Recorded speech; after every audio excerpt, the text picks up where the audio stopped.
presenta El Pulso del Papa.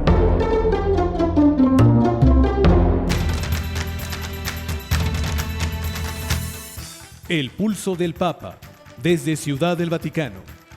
Servicios informativos de Ver y Creer. La actividad pontificia y los acontecimientos de relevancia mundial, con enlaces directos a Radio Vaticana, CENI y Vatican Information Services. El Pulso del Papa, desde Ciudad del Vaticano. Servicios informativos de Ver y Creer.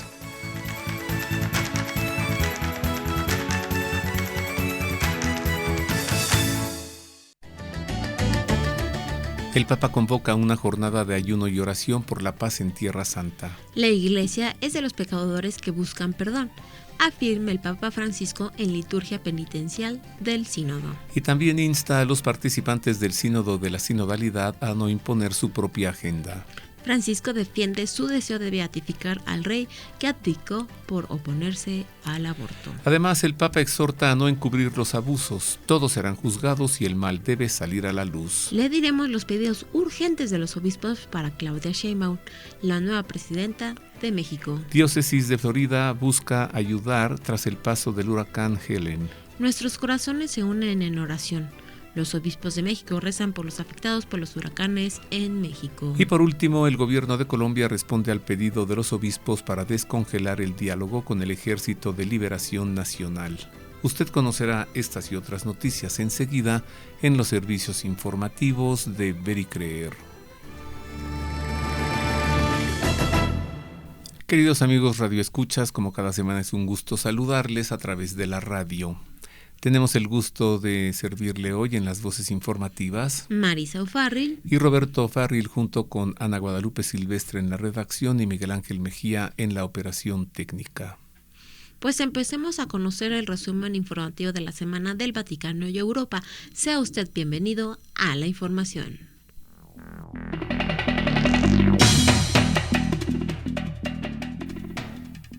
Comenzamos con noticias del Papa para informarle que Francisco invitó a los fieles a vivir una jornada de oración y ayuno por la paz el próximo lunes 7 de octubre, al cumplirse un año del inicio de la guerra entre Israel y el grupo terrorista Hamas.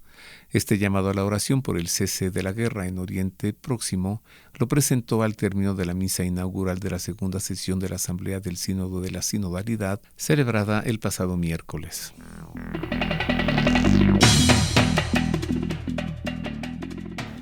El Papa Francisco afirmó que la Iglesia es de los pecadores que buscan perdón.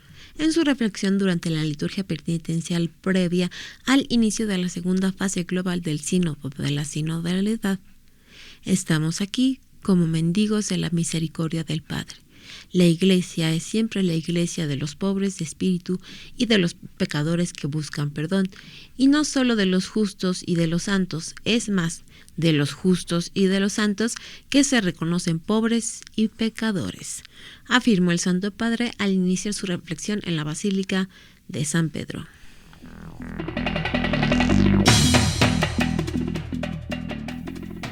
En más del Papa y en más del Sínodo de la Sinodalidad, le informo que Francisco instó a que cuidemos de no convertir nuestras aportaciones en puntos que defender o agendas que imponer.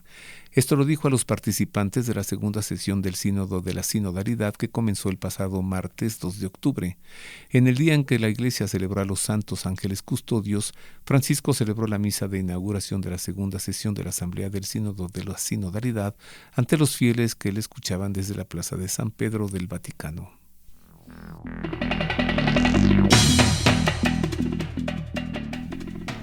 La segunda sesión del Sínodo de la Sinodalidad arrancó el miércoles con la intervención del Santo Padre, quien explicó la razón por la que convocó a laicos como miembros de pleno derecho en el Sínodo, al tiempo que advirtió sobre dos peligros de esta inclusión.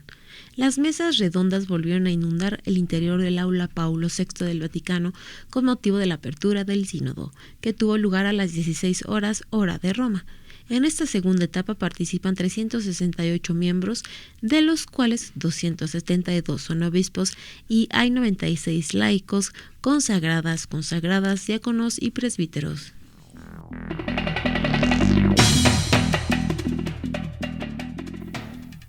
El rey Balduino fue valiente porque prefirió abdicar antes que firmar una ley de muerte, así lo ha expresado el Papa al defender su deseo de beatificar al monarca belga, que en 1990 abdicó temporalmente para no avalar la legalización del aborto en Bélgica. Durante la misa que celebró el domingo en Bruselas, el pontífice manifestó su intención de que se inicie la causa de beatificación del rey Balduino, que en su ejemplo de hombre de fe ilumina a los gobernantes, expresó el Papa, y pidió que los obispos belgas se comprometan para llevar adelante esta causa.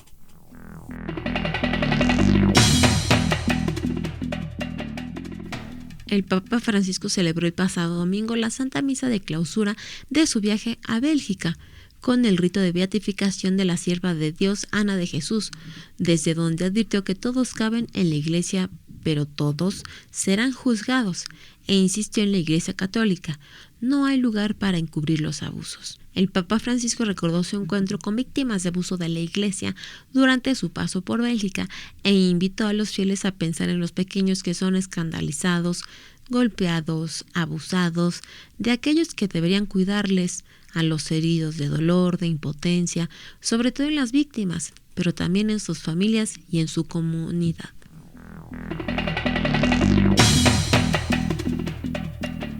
En otras noticias, la oficina de prensa de la Santa Sede informó que el pasado 2 de octubre el Papa pudo ver una reliquia de la Cátedra de San Pedro, el antiguo trono de madera que simboliza el primado del primer Papa. Esta mañana en la sacristía Ottoboni, en la Basílica de San Pedro, al final de la Santa Misa, Francisco ha podido ver la Cátedra Sancti Petri Apostoli, indica un breve comunicado del Vaticano.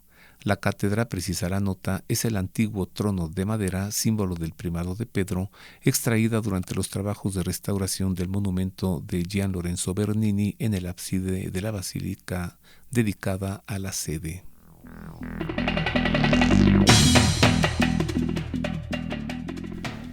El secretario de Estado del Vaticano, el cardenal Pietro Parolin, afirmó el sábado en la ONU que hay preocupación en la Santa Sede por las medidas adoptadas en Nicaragua que están afectando la libertad religiosa. La Santa Sede sigue con gran atención lo que está ocurriendo en Nicaragua y está especialmente preocupada por las medidas adoptadas contra el personal y las instituciones de la Iglesia que afectan directamente a la cuestión tan sensible de la libertad religiosa, manifestó el purpurado ante la Asamblea General de las Naciones Unidas.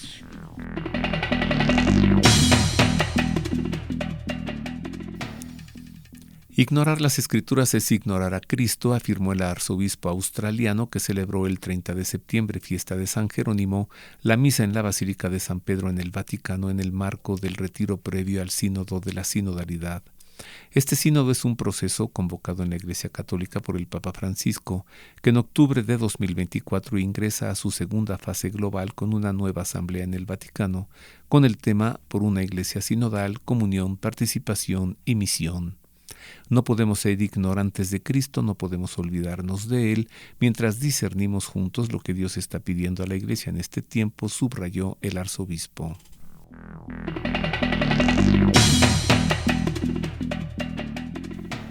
En un mensaje con motivo de las jornadas de retiro previas al inicio del sínodo de la sinodalidad, el cardenal Mario Grench ha pedido a los participantes abandonar los lastres que ponen en peligro la credibilidad de la Iglesia Católica. El secretario general del sínodo ha afirmado que este encuentro solo puede ser una oración, una liturgia en el que el actor principal no somos nosotros, sino el Espíritu Santo, motivo por el que se celebran ante unas jornadas de retiro, afirmó.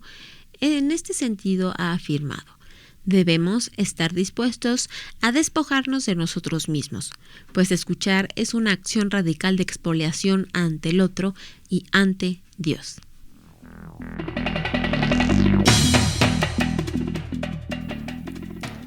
En otras noticias, le informamos que el Papa concedió un año jubilar a la parroquia La Inmaculada de la provincia de Santa Cruz, ubicada en el departamento de Cajamarca, en el norte del Perú, en conmemoración de los 350 años de la aparición de la imagen del Señor del Costado, su santo patrono. La celebración principal tuvo lugar el pasado 28 de septiembre alrededor de las 10 de la mañana, donde cientos de fieles de la diócesis de Chiclayo participaron en una procesión que reunió a cerca de 15,000 imágenes religiosas. El evento marcó así el inicio del año jubilar, que irá hasta el 28 de septiembre de 2025 y culminó con una solemne misa central celebrada por el padre Juan José Miranda Silla, un colaborador de larga data de la parroquia y formador del seminario menor.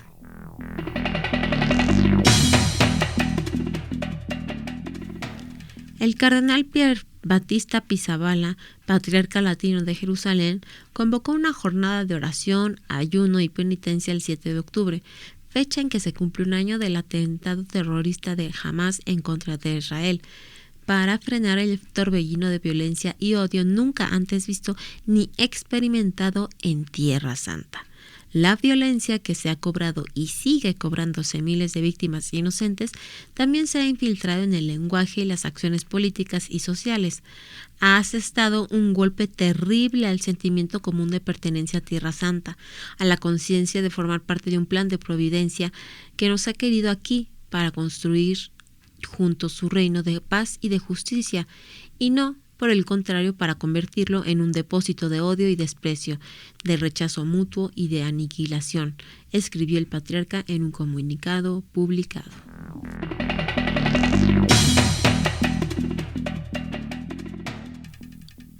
Hasta aquí los sucesos ocurridos en la sede apostólica en Europa y en Oriente. Usted ha quedado bien informado.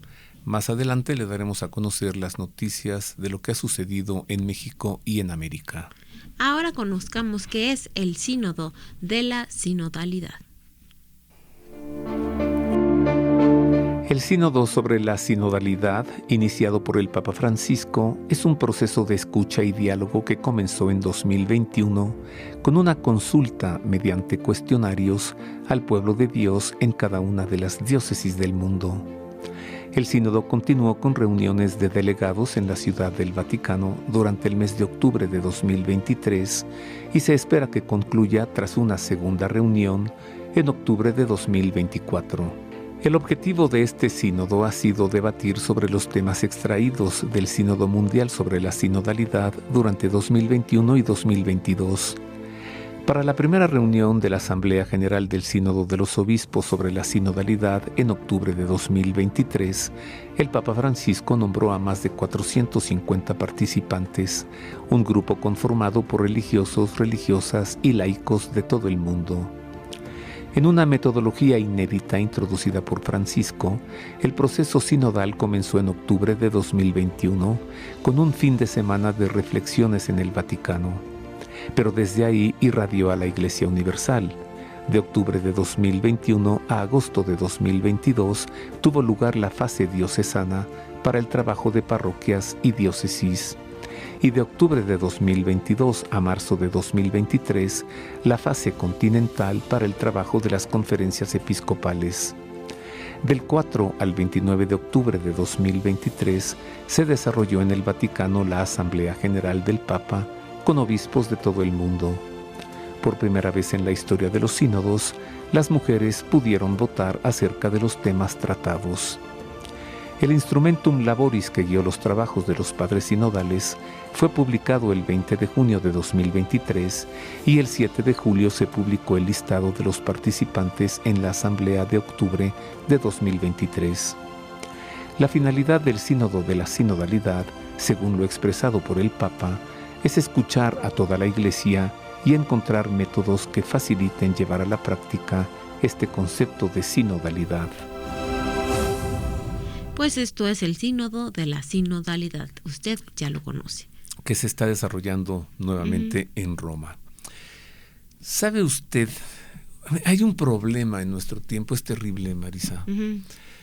Por un lado, hay muchos trastornos emocionales, hay mucha depresión.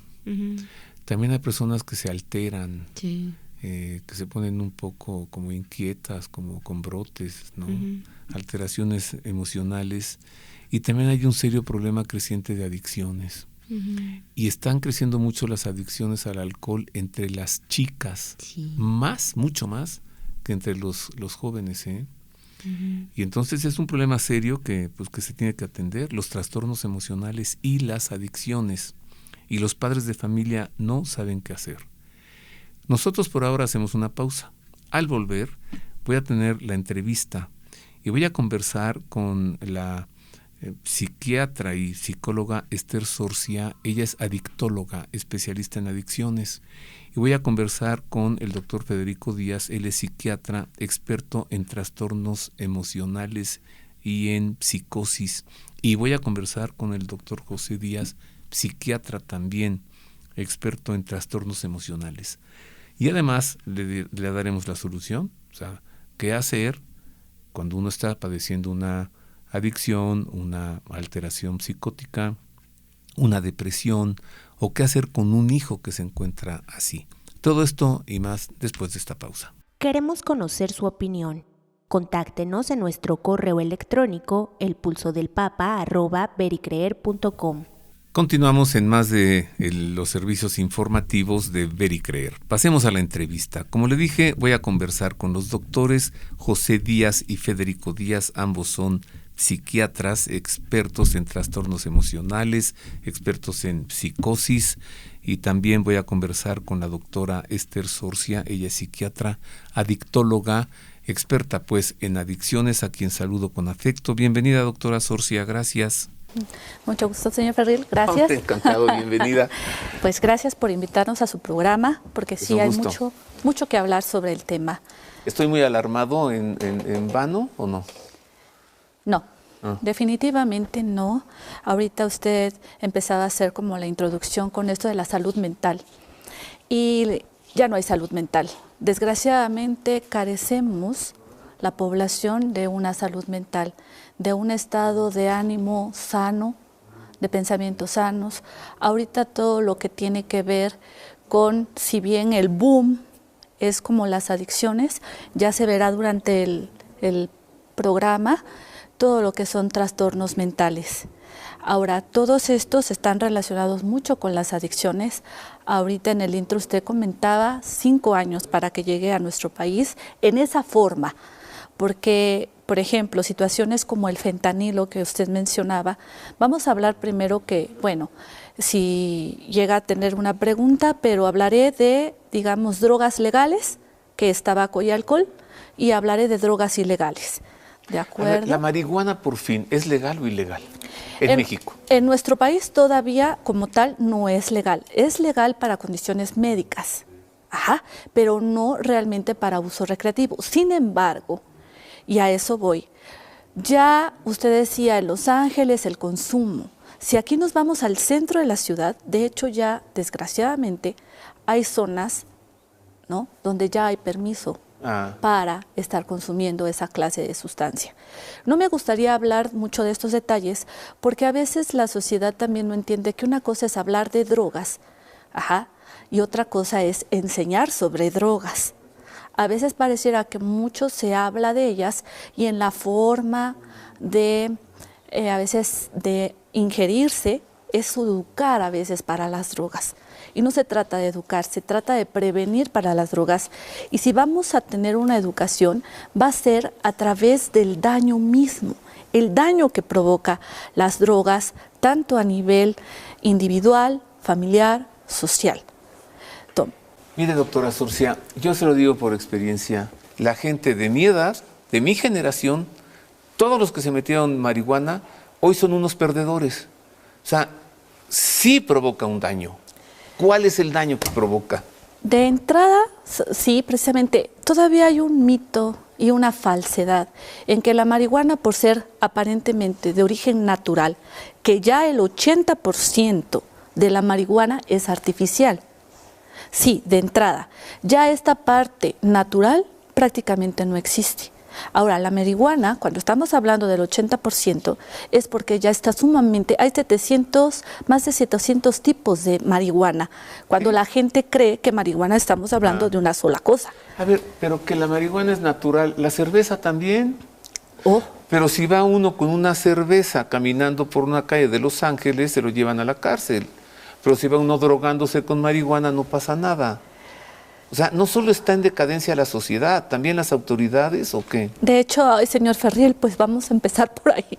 A ver. Definitivamente, sí, esto es una cuestión de salud pública, de cuestiones políticas, en donde hoy, a final de cuentas, el sistema sí es endormecer a la ciudad. Es como ponerla fuera de, para que, desgraciadamente, llamémosle las ideologías de algunas personas reinen y la ciudad esté dormida. ¿Por qué? Lo que hace es, las drogas incapacitan a cualquiera, llamémosle drogas legales o drogas ilegales. Entonces, la permisión de estas sustancias, desde el 2000, antes de la pandemia, fue el último Congreso Nacional que hacía centros de integración juvenil. Eso me suena ya a cosa del pasado y han sido superados Sí. por la cantidad de consumo, Sí, ¿no? ahora se han creado, precisamente se creó con ASAMA, porque ya no solamente son los centros que se dedicaban especializados a las adicciones, no, sino ahora salud mental lo tomó psiquiatría. Al final se pueden dar números o para que la gente vaya sabiendo todo lo que son los centros psiquiátricos, la salud de primera instancia. Ya cualquier persona puede llegar y decir, sabes que tengo un problema en primer nivel, tengo un problema de adicciones, y ellos van haciendo las referencias, porque ya sobrepasó la cantidad de profesionales que atendíamos esa situación. ¿Se está haciendo algo para prevenirlo, además de los anuncios, las drogas destruyen, que llevan años al aire? ¿Se está haciendo algo para prevenirlo? Sí se está haciendo, sin embargo no es suficiente. ¿Se está haciendo algo para atenderlo? Se está haciendo, a nivel nacional existen todos los centros y están también los CAPAS. Los CAPAS es otra institución, también digamos gubernamental, que se dedica a la atención. ¿Se está haciendo algo para ayudar a un adicto a que deje de serlo? Sí, sin embargo, esta ayuda debe de empezar en la casa. Y a veces ahí también corremos con la situación de que la familia ni siquiera, como usted lo decía, está enterada del consumo. Lo sabe. Dígame en medio minuto, doctora Sorcia, ¿cómo atiende a usted a un adicto? Es un trabajo individual de cambio de creencias. Antes lo que hacemos es un trabajo integral. Cuando hablamos de integral es comprender que el ser humano estamos integrados por 3 ejes: el cuerpo, la mente y el alma.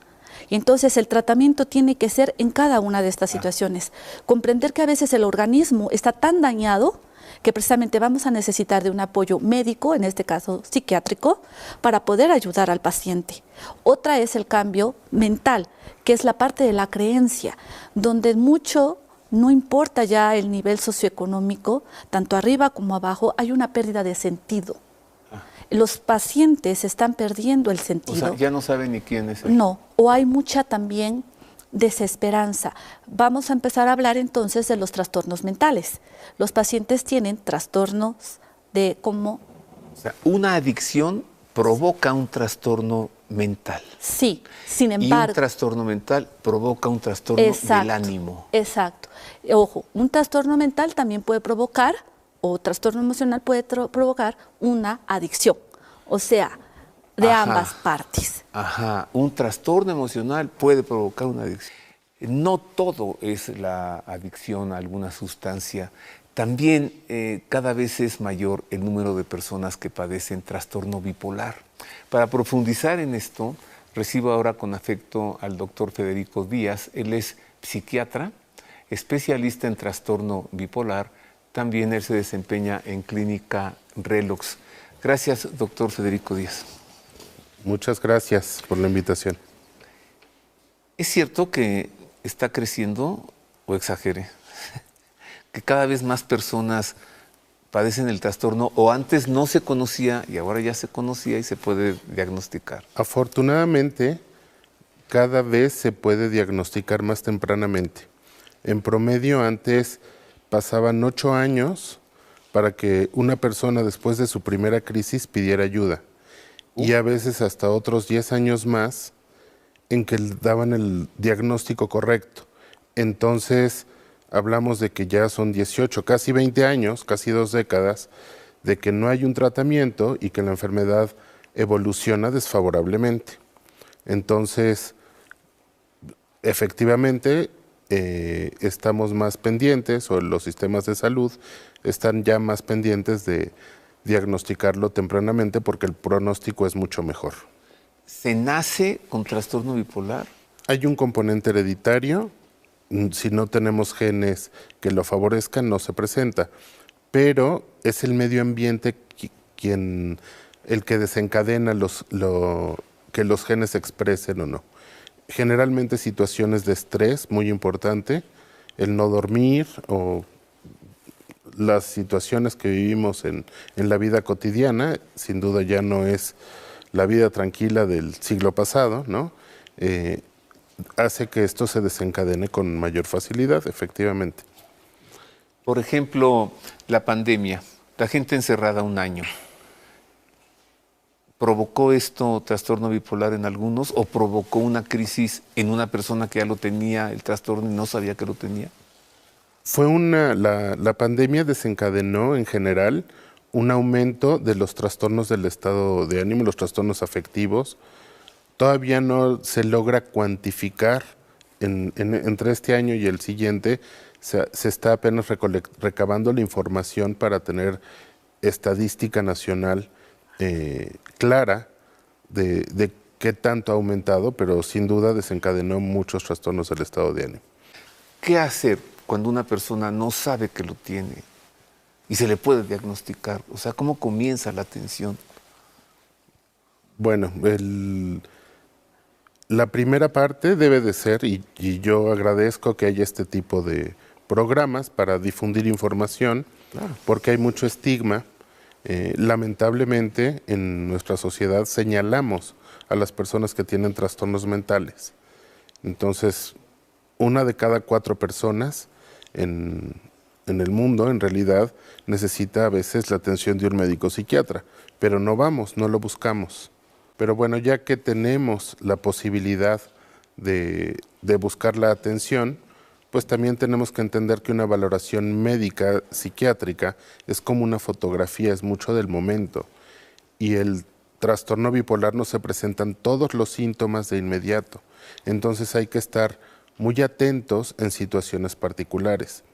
Antes, pues no se tomaba tanto atención, ahora ya las guías de práctica clínica del país, desde hace 15 años, más o menos, ya hablan de que en cuanto veamos personas que tienen una mayor predisposición a estar buscando sustancias, el consumo de sustancias, o que tienen enfermedades de transmisión sexual, pues hay que indagar, ¿no?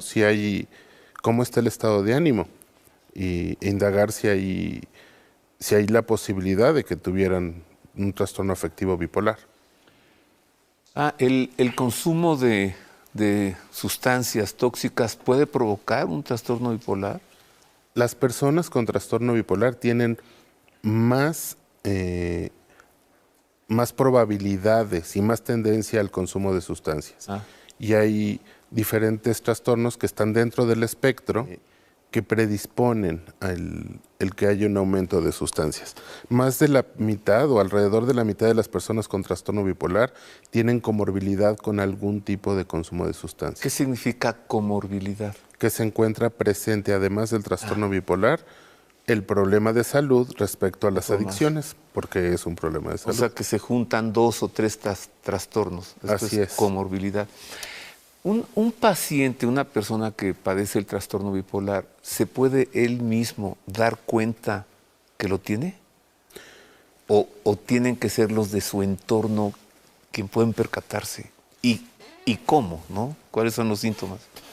Generalmente nosotros no nos damos cuenta cuando nuestro estado de ánimo está alterado. Es común a veces entre las personas ver en una discusión acalorada que alguien diga, no estoy gritando, ¿no? Sí. Esa persona está convencida. Sí, no estoy llorando, ¿no? También. Claro, no estoy mal, ¿no? Yo me siento muy bien, ¿no? Me siento el alma de la fiesta. ¿Por qué pensar que tengo un episodio de elevación del estado de ánimo? Ustedes son los que están tristes, ¿no? O apagados, sin brillo. Entonces, sí, la gente de alrededor es generalmente quien se da cuenta, sobre todo del episodio de elevación del estado de ánimo. De la depresión, que es el otro extremo, pues sí es más fácil darse cuenta, pero vivimos en una sociedad que aguantamos, y aguantamos mucho hasta que ya no podemos, y buscamos ayuda cuando cuando ya no se puede más. Cuando hay una crisis. Sí. Cuando explota una crisis. Así es.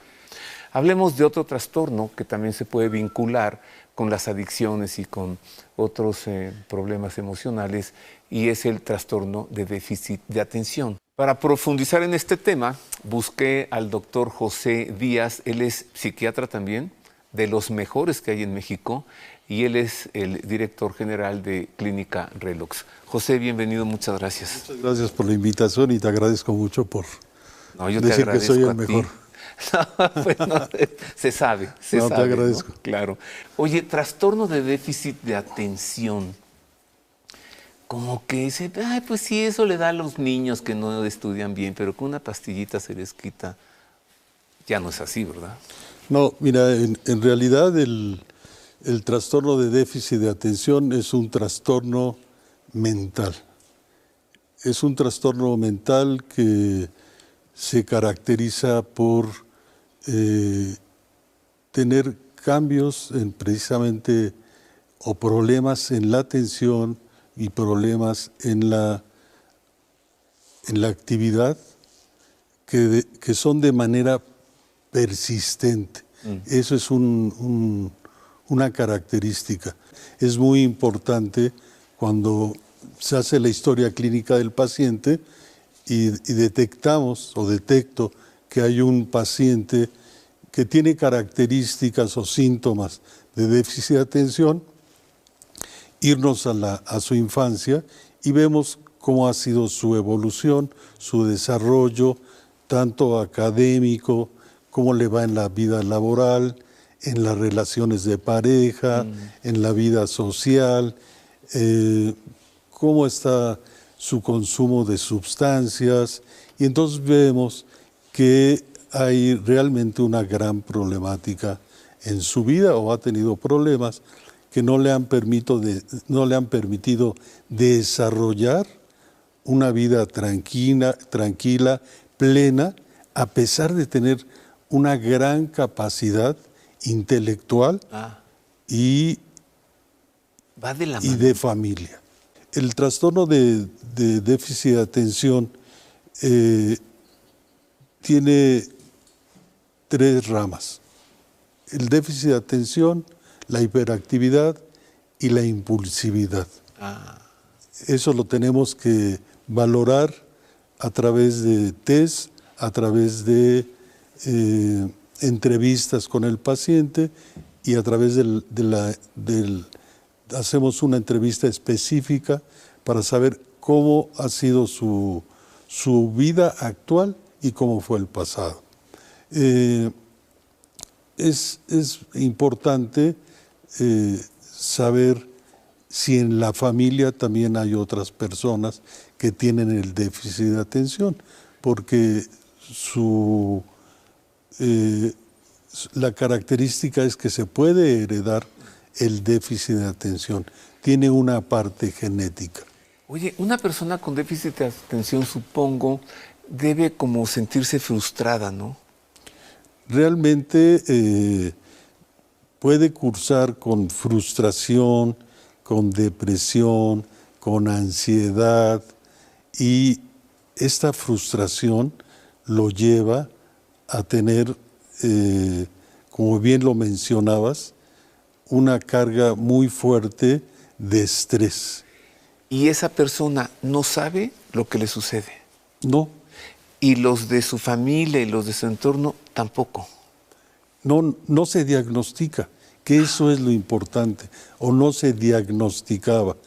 Y sobre todo, algo que comentaba también el doctor Federico, está estigmatizado el tratamiento, porque piensan que los medicamentos que utilizamos les va a generar alguna adicción.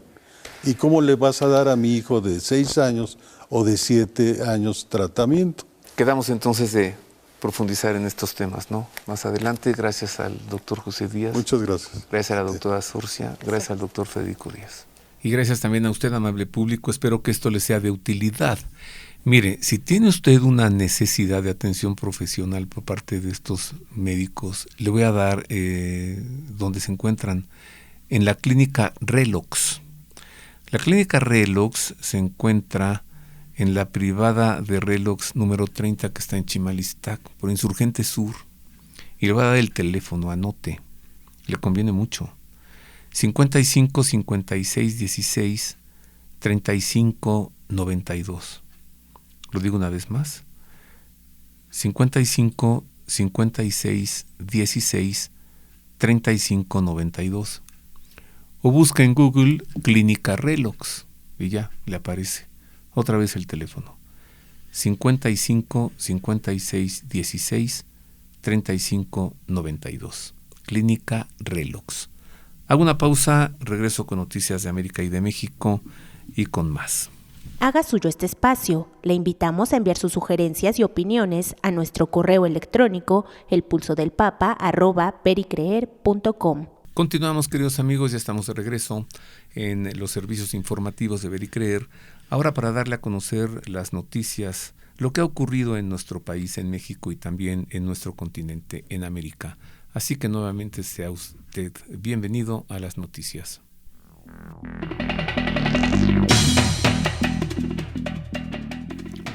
En las vísperas de la toma de posesión de la doctora Claudia Sheinbaum Pardo como presidenta de México, la primera mujer en este cargo, el martes 1 de octubre, los obispos de México formularon varias solicitudes, entre las que destaca el llamado a que no prevalezca el dominio del crimen organizado ni de la delincuencia en general. En este contexto, la Conferencia del Episcopado Mexicano ofreció a través de un comunicado el 30 de septiembre. Los obispos destacaron la implementación de políticas públicas que garanticen la seguridad ciudadana, superen la pobreza y la desigualdad y promuevan la unidad nacional y la concordia entre todos.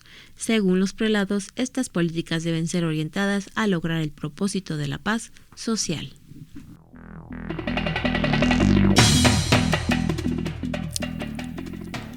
En noticias de los Estados Unidos, le informo que el huracán Helen tocó tierra en la región escasamente poblada de Big Bend, en Florida, el pasado jueves por la noche como categoría 4, provocando una marejada ciclónica de casi 3 metros en algunas áreas y dejando sin electricidad a millones de personas, además de causar al menos 21 muertes. Debilitada a tormenta tropical sobre tierra, Helen continúa a partir del viernes causando inundaciones y vientos dañinos tierra adentro de Georgia, Alabama y las Carolinas.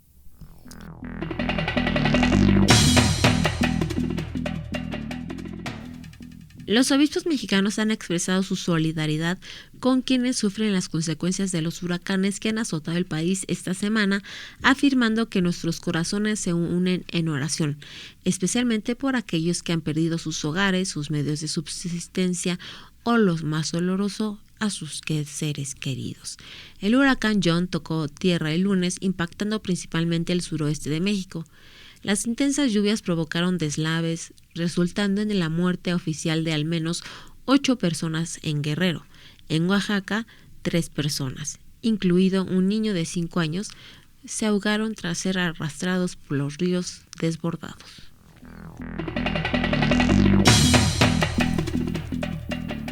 En noticias de Colombia le informamos que la delegación del gobierno para el diálogo con el Ejército de Liberación Nacional envió una carta a los obispos colombianos para manifestar su disposición de volver a la mesa de negociaciones, tal como lo solicitó el episcopado la semana pasada.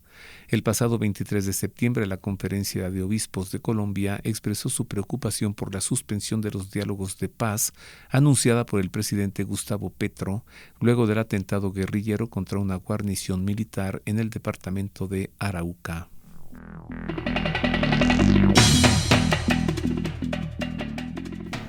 La prelatura del Opus Dei en Argentina negó categóricamente las acusaciones de trata de personas y explotación laboral realizadas por un grupo de mujeres y difundidas en los últimos días a raíz de la imputación de 4 sacerdotes que se desempeñaron como vicarios en distintos periodos entre 1991 y 2015. En los últimos días, la justicia federal argentina imputó a quienes desempeñaron ese cargo en las últimas 3 décadas por el presunto delito de trata de personas y explotación laboral, a partir de una denuncia presentada hace 2 años por 44 mujeres que argumentaron haber sido captadas por la organización católica cuando eran menores y sometidas a un régimen de semi-esclavitud en sus residencias, según indica el diario argentino Clarín.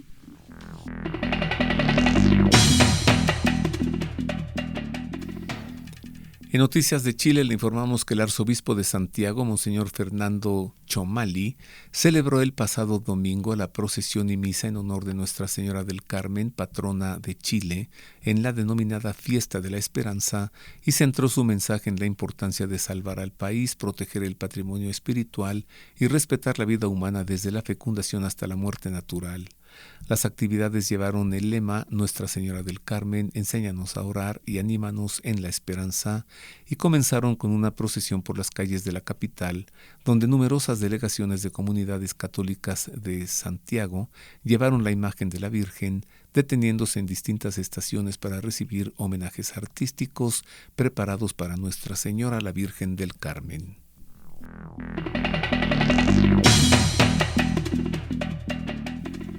La Conferencia Episcopal de Colombia manifestó su sorpresa y preocupación por el fallo de la Corte Constitucional que ha ordenado a una escuela eliminar el contenido católico de su clase de religión y privilegiar un enfoque neutral del fenómeno religioso. En su comunicado, los obispos colombianos se refieren a la sentencia T-357-24 sobre una acción presentada por el padre de una niña cristiana de 9 años, para quien la institución educativa El Recreo había vulnerado sus derechos a obligarla a seguir la materia de religión con contenidos propios de la religión católica.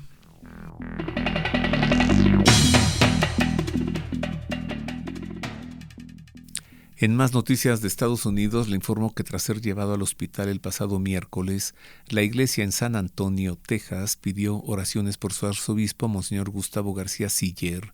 En una declaración publicada en las redes sociales de la Arquidiócesis de San Antonio, se informó que el arzobispo Gustavo García Siller, misionero del Espíritu Santo, comenzó a sentirse mal mientras celebraba la misa en la mañana del 1 de octubre en la capilla de San José en el centro pastoral del Ministerio Arquidiocesano. Por esta razón fue llevado al hospital y está en evaluación. El arzobispo se encuentra consciente y tiene buen ánimo.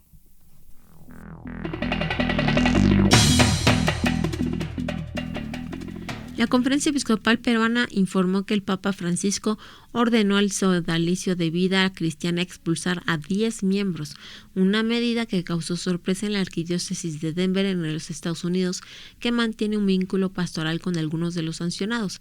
El episcopado peruano publicó en su sitio web una nota de prensa de la Nunciatura Apostólica en Perú que señala que el pontífice, tras valorar las defensas correspondientes a las denuncias que emergieron durante la misión especial, aprobó la expulsión de los miembros de esta sociedad de vida apostólica.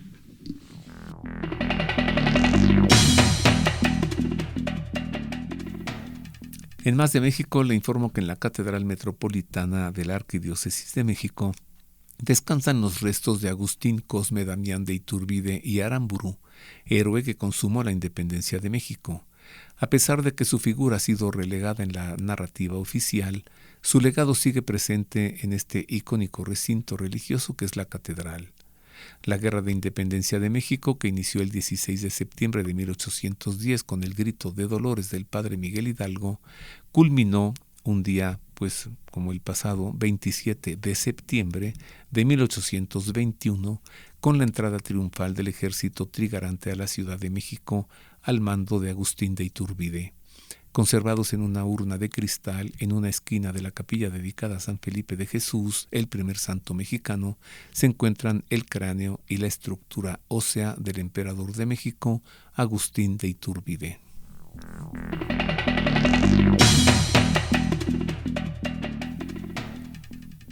Y hasta aquí el resumen informativo de la Semana de América y México. Y hasta aquí terminan las noticias. Usted ha quedado debidamente informado. Ahora escuchemos el editorial del día de hoy, que hoy tiene como título El bautismo de Jesús.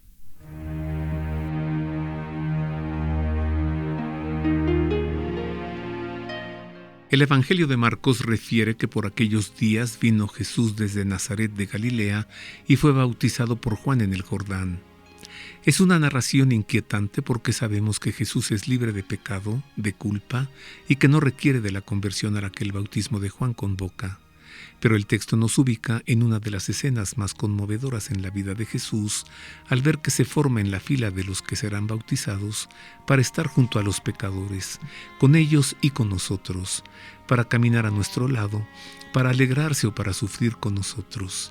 Y lo hace no a pesar de nuestros pecados, sino con nuestros pecados, pues Él no pierde la esperanza de nuestra conversión, porque anhela la salvación de todos, de cada uno.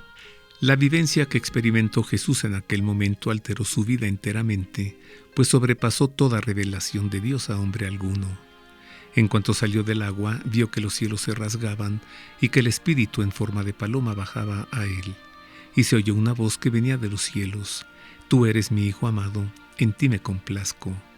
Una teofanía que el Evangelio retrata con elementos teológicos, pues la expresión «los cielos se rasgaban» no se refiere tanto a un fenómeno cósmico como a un suceso sobrenatural en el que los cielos se abren porque Dios habla. En el bautismo de Jesús, los cielos se vuelven a abrir o se rasgan porque Dios hablará de manera plena a través de Jesús y en Jesús. En el relato se encuentran elementos del Génesis, del momento de la creación, porque el Padre en su divino Hijo vuelve a crear, hace una recreación del hombre, al que recrea en Jesús, elementos creacionales que son las aguas y el Espíritu de Dios que sobre ellas aletea, como lo narra el libro del Génesis. El Evangelio, por su parte, expresa que el Espíritu en forma de paloma bajaba a él, no con la forma de una paloma, sino en forma de paloma, tal como las palomas suelen aletear con fuerza al descender, resoplando sus alas entre el viento. La voz procedente de los cielos se pronunció en segunda persona de singular, de donde se infiere que la voz se dirigió solamente a Jesús: «Tú eres mi Hijo amado, en ti me complazco». Palabras que constituyen una experiencia única y personal del Señor en su bautismo, confirmando la teofanía, pues es una revelación de la que únicamente Él es recipiendario.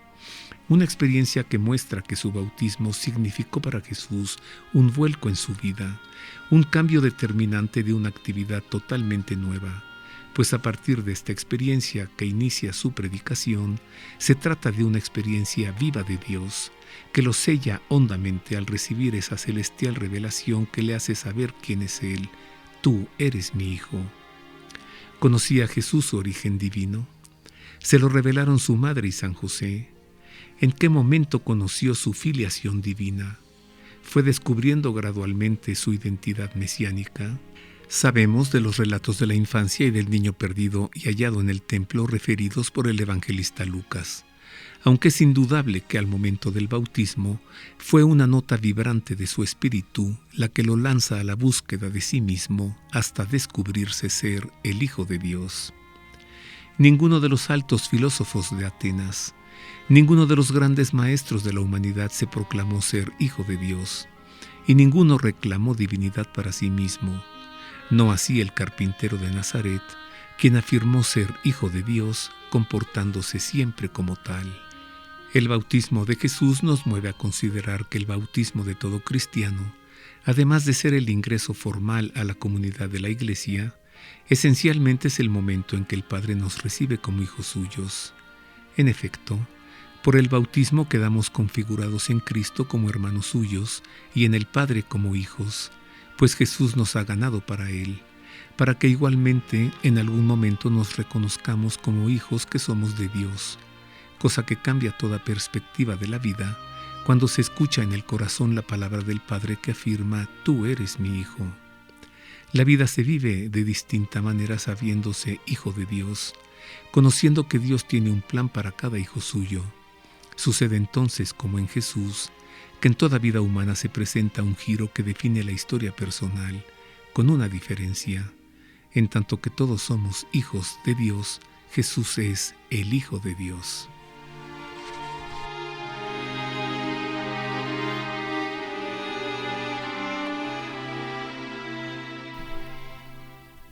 Y hasta aquí el editorial. Y hasta aquí también nuestro programa por el día de hoy. Quedamos muy agradecidos con usted por el favor de su atención. Le deseo que tenga una feliz semana, un feliz mes de octubre que está iniciando. Marisa, también para ti. Bienvenido al otoño. Bienvenido al otoño. A las hojas en el piso, barre y barre. Claro, y las coladeras que se tapan. Bueno, pero los paisajes son muy bellos. Hemos tenido el gusto de acompañarle en los controles operativos Miguel Ángel Mejía, en la redacción Ana Guadalupe Silvestre y en las voces de la información Marisa Ufarril y Roberto Farril. Le abrazo en el Señor, que Dios le guarde. Hasta luego y le dejamos con la bendición del Santo Padre. Dominus vobiscum. Et cum spiritu tuo. Sit nomen Domini benedictum. Et hoc nunc et usque in seculum. Aiutorium nostrum in nomine Domini. Qui fecit caelum et terram. Benedicat vos omnipotens Deus, Pater et Filius et Spiritus Sanctus. Amén.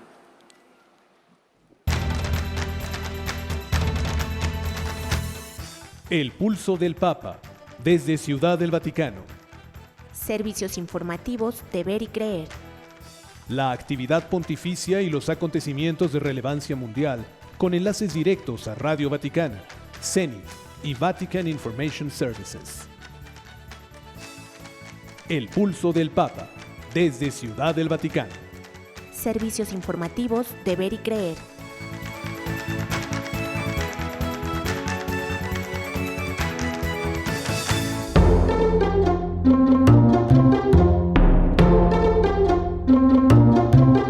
Mundo Católico presenta El Pulso del Papa.